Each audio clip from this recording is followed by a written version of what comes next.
প্রিয় আখির নবীর উম্মত, আসসালামু আলাইকুম ওয়ারাহমাতুল্লাহ। ভারতবর্ষে একটা দরিদ্র ছেলে রাতের বেলা পবিত্র কোরআন শরীফ পড়ছিল। হঠাৎ তেল শেষ হয়ে বাতিটা নিভে যাওয়ায় ছেলেটি মনের দুঃখে কাঁদতে লাগলো আর বলতে লাগলো, হে আল্লাহ, আমায় এত গরিব করে কেন দুনিয়াতে পাঠালেন? তেল কিনে কোরআন পাঠ করার সামর্থ্য যে আমার নেই। তখন ওই ছেলেটির কান্না শুনে একজন যুবক তার দরজায় কড়া নাড়লেন। ছেলেটি দরজা খোলার পর তাকে জিজ্ঞেস করলেন, তুমি কাঁদছো কেন? এরপর ছেলেটি তাকে বলল, আমি এতই গরিব যে তেল কিনে কোরআন তেলাওয়াত করতেও পারছি না।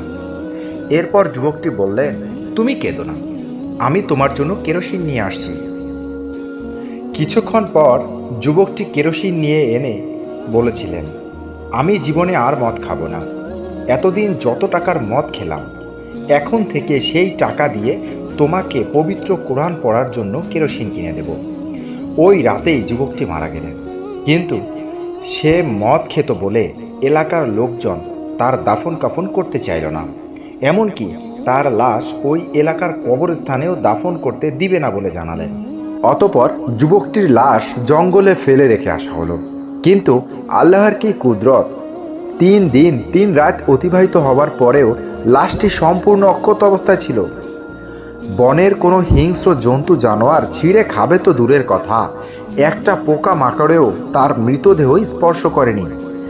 এমনভাবে 4 দিন কেটে যাওয়ার পর ওই এলাকার 3 জন আল্লাহওয়ালা লোক স্বপ্নে দেখলেন যুবকটির লাশ দাফন করতে হবে।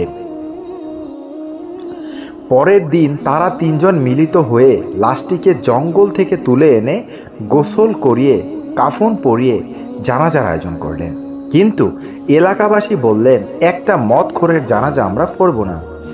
তাই অল্প কিছু লোক নিয়েই জানাজা আদায় করার পর মৌলভী সাহেব জানতে চাইলেন, এমন কেউ কি নাই যে এই মৃত ব্যক্তির একটি ভালো কাজের কথা বলতে পারবে?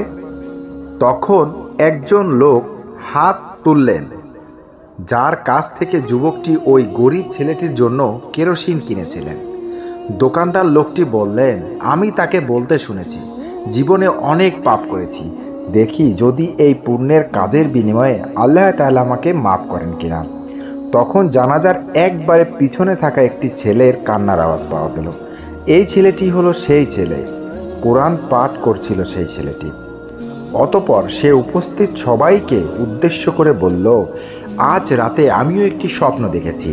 যিনি আমাকে পবিত্র কোরআন শরীফ পাঠ করার জন্য 1 টিন কেরোসিন কিনে দিয়েছিলেন, তিনি বিশ্বনবী হজরত মুহাম্মদ সাল্লাল্লাহু আলাইহি ওয়াসাল্লামের সাথে জান্নাতে প্রবেশ করেছেন। আল্লাহু আকবার।